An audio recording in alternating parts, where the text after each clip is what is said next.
Bien, muy buenas tardes, compañeros. Mi nombre es Antonio Martínez Medina, estudiante del doctorado en Pedagogía aquí en la ciudad de Santiago de Pasqual por parte del Instituto Dolores del Río. Y en esta ocasión vamos a presentar el libro de Jacques Delors, La educación encierra un tesoro. Y es el coordinador del módulo, pues es el doctor Héctor Manuel Alba Miranda. Bienvenidos y muchas gracias por permitirme hacer mi participación.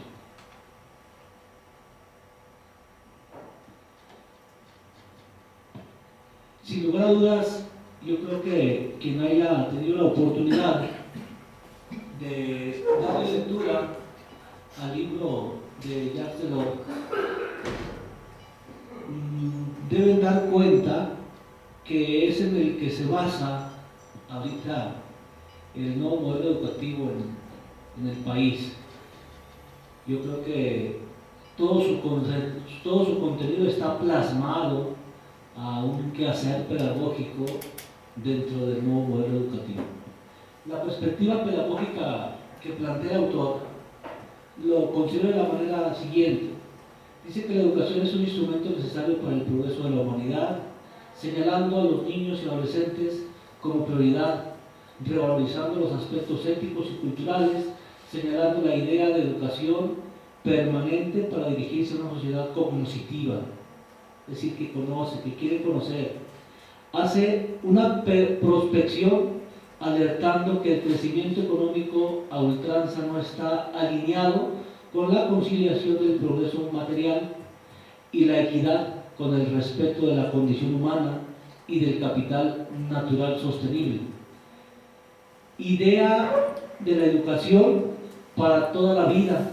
Se afirma que la educación básica o educación fundamental para todos es absolutamente vital en la medida en que el desarrollo tiene como objeto la plena realización del ser humano como tal y no como medio de producción, de manera que esa educación pueda proporcionar a cada persona los medios para modelar libremente su vida y participar en la evolución de la sociedad. Es decir, la perspectiva pedagógica que le da el autor a su obra es de manera libre. Trata que el estudiante, trata que el estudiando pueda generar su propio conocimiento, pueda generar sus propios análisis, para que partiendo de ahí vaya al conocer dinámico, para que vaya a hacer y posteriormente relacionar todo lo que su contexto interno y externo lo ayude y lo relacione para poder aplicarlo a lo que plantea el modelo o a lo que plantea el autor, que es el pragmatismo. Entonces, a partir de aquí, yo digo que la perspectiva pedagógica es una perspectiva pedagógica del todo, que quiere encerrar y tiene la posibilidad de relacionar el todo con sus partes y de ahí generar ideas, crear nuevas concepciones y crear y analizar nuevas posturas, ¿por qué no decirlo pedagógicas, a lo mejor hasta de ciencia? El horizonte de ciencia. Dice, se hace necesario reinventar el ideal democrático con la enseñanza de la tolerancia y el respeto al otro, condición necesaria de la democracia. Para ello, se precisa dar cabida a la enseñanza de la filosofía, la historia y la ciudadanía. La filosofía porque forma parte del sentido crítico indispensable para el funcionamiento de la democracia. La historia porque es irreemplazable a su labor de ampliación de los horizontes del individuo y de sensibilización a las identidades colectivas. La ciudadanía porque es por excelencia una educación que no se limita al espacio y al tiempo de la educación formal, sino que es un eje de la sociedad civil y de la democracia viva, ontológico, nociológico y quinológico. Es decir, yo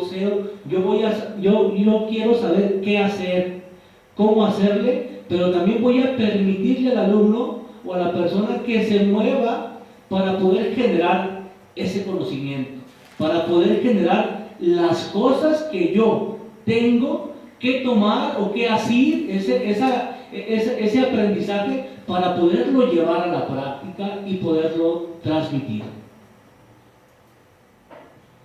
La visión educativa que plantea el autor, yo lo pongo en exdúcere. ¿Por qué? Porque plantea algo fuera de lo normal, algo fuera de lo que hay que asirse, plegarse, o algo de lo que hay que alinearse. ¿Y por qué lo pongo ahí? Y lo pongo de esta manera, desde la definición o el objetivo que tiene la UNESCO, y por eso lo puse yo aquí. La UNESCO dice que contribuirá a la paz y al entendimiento mutuo entre los seres humanos al valorizar la educación como espíritu de concordia, signo de voluntad de cohabitar, como militante de nuestra aldea planetaria, que debemos concebir y organizar en beneficio de las generaciones futuras. En ese sentido, la organización contribuirá a una cultura de paz. La idea de fondo es la de extender la cooperación internacional en todo el planeta a modo de un gran equipo que trabaja pensando en todos, en todas y siempre en unos objetivos comunes basados en la Declaración Universal de los Derechos Humanos. Si analizamos este texto, volvemos a caer, y yo en lo particular que me gusta la teoría general de sistemas, aquí estamos relacionando el todo y queremos hacer una sola comunidad, no epistémica, a lo mejor sí epistémica, pero que tengan la capacidad de poder ver el objeto de estudio de diferente perspectiva. ¿Para qué? Para que puedan criticar, crear e innovar diferentes acepciones del saber, para que eso que yo voy a saber, quiero conocer y quiero determinar, pues tenga la validez, la confiabilidad y la constatación de lo que yo quiero hacer. Y a partir de eso, pues puedo generar lo que siempre hemos estado y que me quedó muy claro, generar lo que es la ciencia. También el texto lo ubico en el método, en el metáodos. Metáodos, ya nos quedó bien claro qué significa esta palabra, el camino que nos lleva más allá. Dice una caricatura, si ustedes lo han checado, en los Thundercats, que decía, necesito ver más allá de lo evidente. Eso es el metáodos, que yo vea más allá de lo que yo puedo ver, que yo vea un poco más de lo que está comúnmente, cambiar el sensorio para que me permita a mí estar y ser más objetivo en las cosas que yo debo determinar. Entonces, a través del metáodos o del metáodos, la educación debe ser útil para transmitir masiva y eficazmente un volumen cada vez mayor de conocimientos teóricos y técnicos en constante evolución, y simultáneamente deberá hallar y definir orientaciones que permitan discernir entre las informaciones efímeras y las de calado y las de gran calado, es decir, lo que estaban comentando ahorita, entre lo que yo como docente debo guiar y lo que yo como docente debo determinar. Guiar al alumno para que decirles, comentarles, esto es lo que a ustedes les puede servir, orientarlos, y esto, cómo buscar esa información para que poder clasificar este tipo de saber, perdón. El método de inicio y el método de llegada. La metodología usada por el autor del libro relaciona directamente con la empleada en el método inductivo, porque comprende la necesidad de la educación. Se debe planificar en base a los contextos particulares cuestiona y analiza. Por lo tanto, el método usado por este autor es transductivo. ¿Y por qué transductivo? Porque ahorita que estaba explicando el doctor, creo que el método inductivo, pues, nos lleva, o el proceso nos va llevando a el conocer a través de diferentes procedimientos para poder transducirlo. ¿A qué me refiero con esto? Para poder llevarlo a otro plano, decir y trascender, sería de la manera siguiente: lo tengo de esta manera, lo tengo aquí, me lo llevo mediante un proceso y lo voy a plasmar de esta otra manera para validarlo, constatarlo y que sea consistente. No me acuerdo la palabra, creo que es consistente, o comprobarlo, perdón. Entonces, a partir de ahí, creo que se logra la transductividad. El rol del docente que yo le pongo al libro es el siguiente: estimula y acepta la autonomía y la iniciativa de los estudiantes. Esta autonomía iniciativa y liderazgo ayudan al alumno a establecer conexiones entre ideas y conceptos, le permiten plantearse problemas y buscar soluciones. El rol del docente, pues, debe tomar y adoptar no solamente uno, porque el docente debe estar en continua capacitación y en continua formación. El rol del docente debe saber y ser cómo controlar, como asesor, como organizador, como motivador, como participante, como recurso de apoyo en las dudas, como tutor y como investigador, ya que no basta con el maestro que enseña. Ahora es necesario un maestro que aliente a los alumnos el deseo de conocer y que los prepare para ello.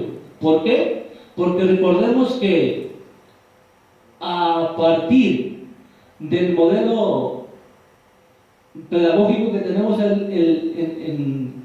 en nuestros días, que acaban de publicar, pues el quehacer del docente debe ser, y es complicado, debe ser ya más particular, debe tomar en cuenta las características de cada uno de los alumnos para poder generar en el alumno la inquietud y la necesidad de llevarlo al aprendizaje, para que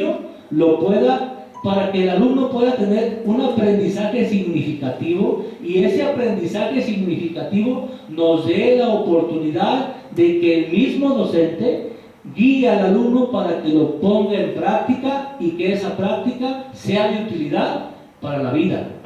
Y eso se le llama pragmatismo, educación bajo competencias. Entonces, por eso lo pongo de esa manera en el rol del docente. El rol del estudiante, de acuerdo a la propuesta pedagógica, pues yo lo ubico de la siguiente manera: el rol del estudiante deberá atender a la búsqueda de la relación con la utilidad de lo aprendido, es decir, para beneficio propio y ayuda de la democracia para la sociedad, donde aperture su mente y rompa con esquemas o paradigmas anclados en lo tradicionalista y acepte las prácticas poco frecuentes pero legalmente justificadas. A través de esto, de la utilidad de lo aprendido y beneficio propio para la democracia, yo creo que el estudiante debe atender y ser holístico. Debemos enseñarle a buscar, debemos enseñarle a cómo se debe pescar y no darle el pescado o el producto ya hecho. ¿Por qué? Porque los alumnos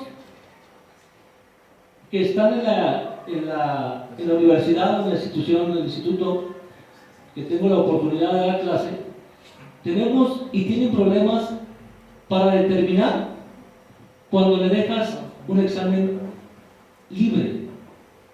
Y si tú le dices, ¿sabe qué? Póngale los valores que usted quiera, y batallan para hacerlo. ¿Por qué? Porque venimos todavía con una educación tradicionalista, porque no los hemos soltado, porque no hemos despertado la posibilidad de que su mente y que su intelecto vuelen y desarrollen para buscar eso, la relación de la utilidad de lo aprendido en la teoría con lo práctico. Y esto me recuerda que también en el libro viene la educación dual, y esa educación dual que ya se había en el segundo congreso pedagógico, cuando nos tocó el segundo congreso educativo, nos tocó participar de alumnos escuchando. Ya lo comentaba el subsecretario de Educación, que para México necesitamos un modelo dual donde lo teórico y lo práctico se conjuguen y hagan del alumno, pues, que lo teórico sea de utilidad para la vida, sobre todo. El tipo de aprendizaje para mí es significativo. ¿Por qué? Porque en cuanto a la utilidad de la educación, esta deberá servir para trascender una vida puramente instrumental, percibida como la vía obligatoria para obtener determinados resultados, tales como experiencia práctica, fines de carácter económico, y considerar su función en toda su plenitud, a saber de la realización de la persona.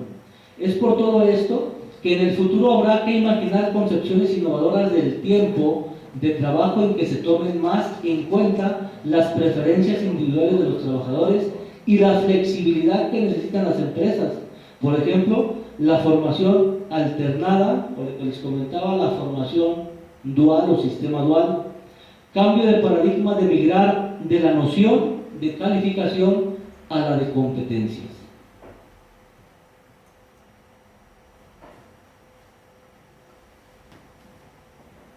El autor potencia en el sujeto lo siguiente. Desde mi perspectiva, ya lo comentábamos ahorita, determina el aprendizaje, determina el conocimiento y determina el conocer en diferentes partes, en diferentes matices, a través de las cuatro pilares de la educación que presenta Jack Taylor. Yo creo que viene a ser esas tres características: el aprendizaje a través del ser, a través del conocer, a través del hacer, y de vivir con los demás, en relación de vivir con los demás. El aprender y saber a hacer está relacionado con conocimientos y competencias específicas de formación técnica, de comportamiento social, de aptitud para trabajar en equipo, de capacidad de iniciativa y de asunción de los riesgos. El tipo de per se, pues yo le pongo como una persona. ¿Por qué? Porque se sale de lo rígido y busca, analiza, critica y quiere crear un hombre, no modelo, pero sí una persona que sea capaz de analizar, criticar y proponer diferentes situaciones para diferentes problemas, pero que sí tenga esa capacidad de razonamiento y no se vaya nada más con las primeras de vuelo, y que no me vengan y me digan, ¿sabe qué? Este es el mejor. Pues sí, pero dígame por qué es el mejor. Por esto, por esto, por esto. Bueno, entonces ahí vamos haciendo como una lista de cotejo para ver si es cierto que es el mejor. Vamos haciendo ciertos indicadores y vamos viendo ciertas situaciones para ver si me dicen que este es el mejor, pero vamos justificándole con el por qué es el mejor.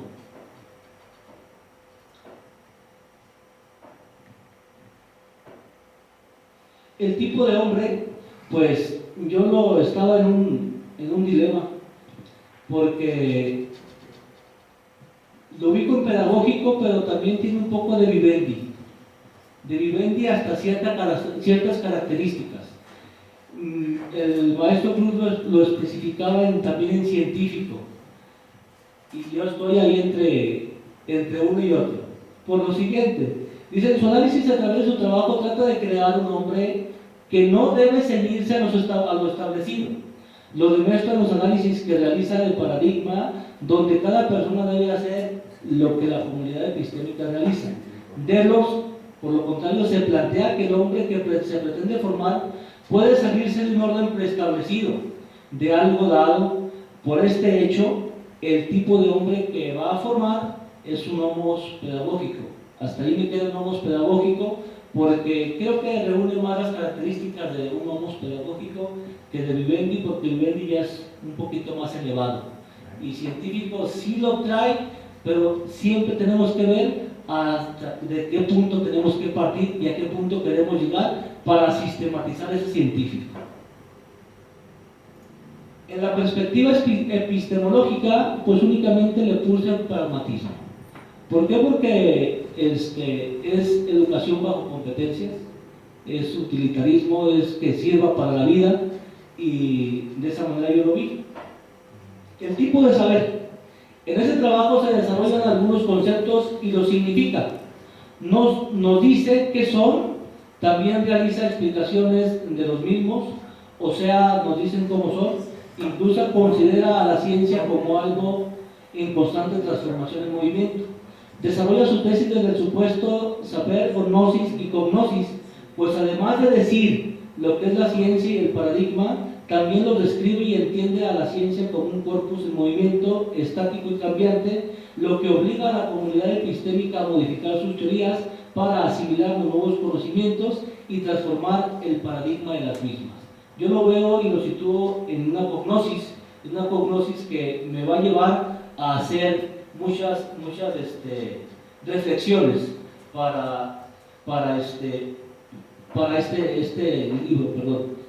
El paradigma, pues es pedagógico, no podemos hablar que es otro tipo de paradigma educativo si desde el inicio lo venimos relacionando con un paradigma pedagógico totalmente.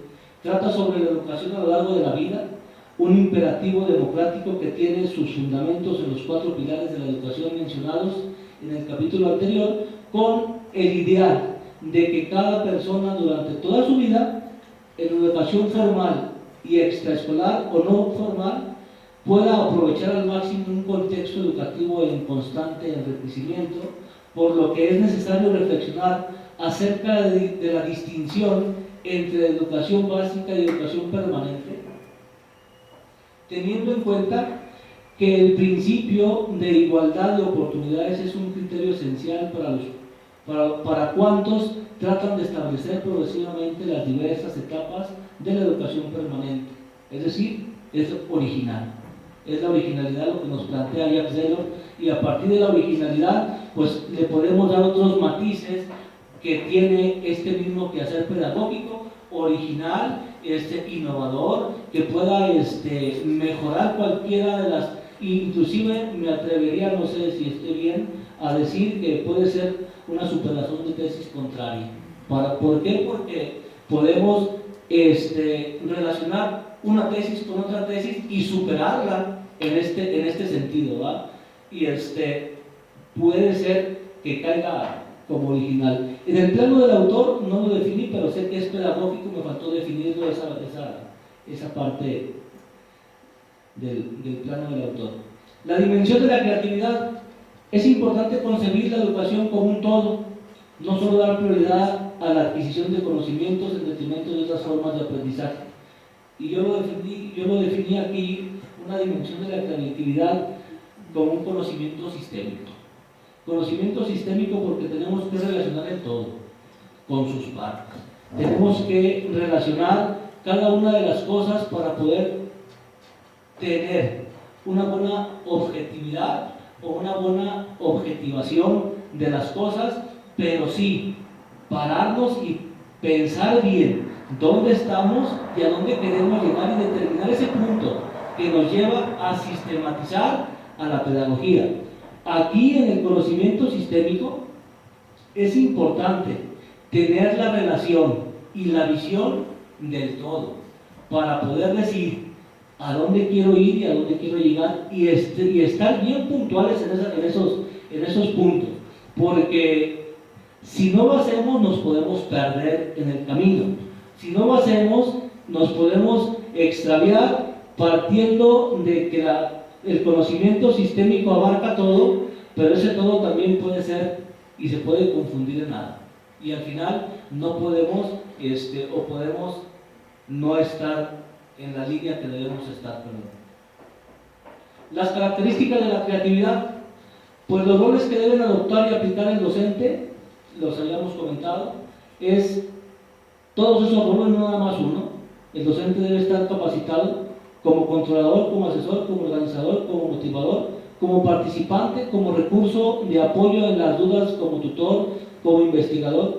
Ya no basta nada más el que enseña, es necesario el maestro que aliente a sus alumnos el deseo de conocer. La creatividad entonces va y depende del docente que nos lleve o que lleve al alumno al conocimiento y al aprendizaje.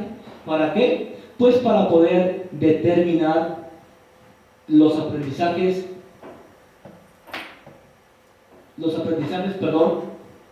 esperados en el alumno. El tipo de estrategia que maneja el autor pues es horizontal. Para mí es horizontal. ¿Por qué? Porque te presenta una fotografía de cómo él quisiera que fuera el planeta o que fuera todo el mundo que engloba la educación. Y lo presenta de esa manera a través de sus 4 pilares, a través de lo que requiere para él. Lo que se necesita hacer son estas cosas.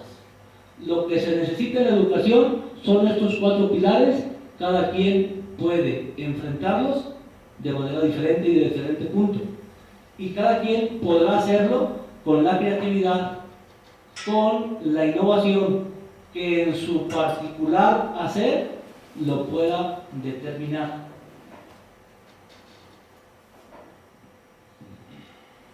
¿En quién está centrada la estrategia? Pues está centrada en lo estético, porque el autor hace bosquejos de lo que busca aprender el alumno.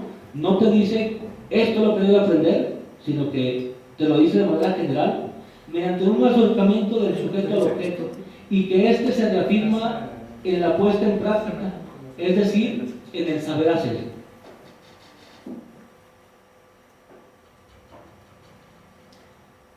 Y la propuesta de evaluación del aprendizaje, aquí sí le puse conocimiento, porque construcción es la construcción continua de los conocimientos y aptitudes y de la facultad de juicio y de acción, combinación de conocimiento formal y no formal, el desarrollo de aptitudes innatas y la adquisición de nuevas competencias. Y sería ¿cuánto?